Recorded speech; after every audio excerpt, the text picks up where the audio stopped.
சர்க்குருவே சரணம், சர்க்குருவே போற்றி, சர்க்குருவே துணை. அனைவருக்கும் வணக்கம். அடியேன் திருப்பூர் ஞானசபையில் இருந்து சூர்யாசியுடன். இன்று 19/4/2026 ஞாயிற்றுக்கிழமை. அருள்மிகு சர்க்குரு பகவான் ஞானசபை, பாண்டியன் நகர், திருப்பூர் மாவட்டம் பாண்டியன் நகரில் திருச்சபையானது அமைந்திருக்கிறது. இங்கே ஏழை எளிய மக்களுக்கு தினமும் கணக்கன்பட்டி மூட்டை சுவாமிகள் என்கிற பரம்பொருள் அன்னதானம் கொடுத்து கொண்டிருக்கிறார். ஏழை எளிய மக்கள் பசியாறி இறைவனுக்கு நன்றி சொல்லி செல்லுகிறார்கள். உறவுகளே, இந்த நிகழ்வு தினமும் நடந்து கொண்டிருக்கிறது.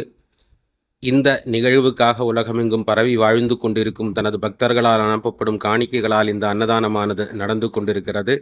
இன்று அன்னதானத்துக்கு வந்து சேர்ந்த காணிக்கையானது 651 ரூபாய். அனுப்பி வைத்த அனைவருக்கும் நன்றிகளை தெரிவித்துக் கொள்கிறோம். நீங்களும் அன்னதானத்துக்கு உதவ வேண்டும் என்று விரும்பினால் திரையில் தெரியும் எண்ணுக்கு உங்களால் முடிந்த நிதியுதவிகளை அனுப்பி உதவி செய்யலாம். நம் கர்ம வினைகள் தீர்வதற்காக, இறைவனிடம் நாமும் கருணையை பெற்றுக்கொள்வதற்காக, நம் நோய்களை தீர்வதற்காக, கஷ்டங்களை தீர்வதற்காக உங்களால் முடிந்ததை செய்யுங்கள். நன்றி. நற்பவி.